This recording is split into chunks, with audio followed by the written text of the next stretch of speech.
Last video में हमने देखा कि ये कोफैक्टर जो है उसके दो कैटेगरीज है. It is classified into two categories. One is organic non protein substance, another one is inorganic metallic ions where metallic ion is attached. फिर ऑर्गेनिक नॉन प्रोटीन को फिर दो कैटेगरी में डिवाइड किया गया है. One which is easily separated from the apoenzyme known as coenzyme. Another part which is cannot be separated from apoenzyme known as prosthetic group. मतलब ये ऑर्गेनिक नॉन प्रोटीनियस पार्ट जो प्रोटीन के साथ या एपोएंजाइम के साथ अटैच है, अगर हम इसे इजीली सेपरेट कर देते हैं then it is known as coenzyme. और अगर वो सेपरेट नहीं होता है एपोएंजाइम से then it is known as prosthetic group. दूसरी कैटेगरी क्या थी? Inorganic metallic ion which is known as activators. यहाँ पर मेटालिक आयंस अटैच हो जाता है एपोएंजाइम के साथ and make it functional one. ठीक है. अगर हम इनके एग्जाम्पल्स देखते हैं तो देखो, एपोएंजाइम प्लस प्रोस्थेटिक ग्रुप है ना. Apoenzyme plus prosthetic group that means the non proteinaceous part which cannot be separated easily. Example है इन peroxidase and catalase which catalyzes the breakdown of hydrogen peroxide to water and oxygen. अगर हम देखते हैं तो यहाँ पे हाइड्रोजन परऑक्साइड वो break होता है वाटर एंड ऑक्सीजन में. तो हम देख सकते हैं peroxidase जो है it is a coenzyme. It is a cofactor where apoenzyme and prosthetic group is attached. Another example is Hemi. It is the prosthetic group and it is the part of the active site of the enzyme.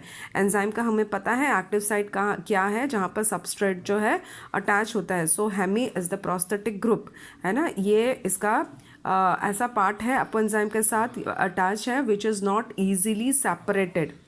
Then come to the coenzyme. Coenzyme are vitamins. ठीक है, जिसको हम easily separate कर सकते हैं. For example coenzyme nicotinamide adenine dinucleotide NAD है ना. Nicotinamide adenine dinucleotide और ये है nicotinamide adenine dinucleotide phosphate which contains the vitamin niacin. So we can easily separate this niacin from the apoenzyme. That's why it is known as coenzyme. Metallic ion है ना. हमने एक दूसरा group भी पढ़ा था जिसमें यहाँ पर क्या होता है कि इनऑर्गेनिक मेटालिक आयन अटैच होता है which is known as an activator. उसका एग्जाम्पल है enzyme plus metallic ion and it form the coordination bond with side chain at the active site. Active site मतलब एंजाइम का active site है and at the same time form one और more coordination bond with the subtract.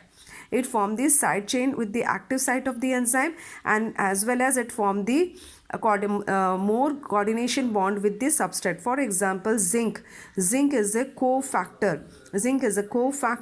और हम बोल सकते हैं कि मेटालिक आयन पार्ट है for the proteolytic enzyme carboxypeptidase. For the enzyme carboxypeptidase. ठीक है, तो ये जिंक जो हो गया वो मेटालिक आयन है. सो it is the activator. Because of the presence of this zinc this enzyme become activated. तो हमने अब तक जितना पढ़ा हमें क्या पता चला कि एंजाइम जो है वो कैटालाइटिक एक्टिविटी है उसमें. इट इन्हेंस द प्रोसेस जिस भी प्रोसेस को परफॉर्म कर रहा होगा उसको बहुत कई फोल्ड्स इन्हेंस कर देता है. And this catalytic activity was lost when cofactor were removed. Cofactor जो है बहुत इंपॉर्टेंट है. It make the enzyme functional one. Apoenzyme के साथ कोई भी दूसरा नॉन प्रोटीनियस पार्ट जो अटैच होता है वो कोफैक्टर है. अगर हम उसे रिमूव कर देते हैं then it become non functional. ठीक है.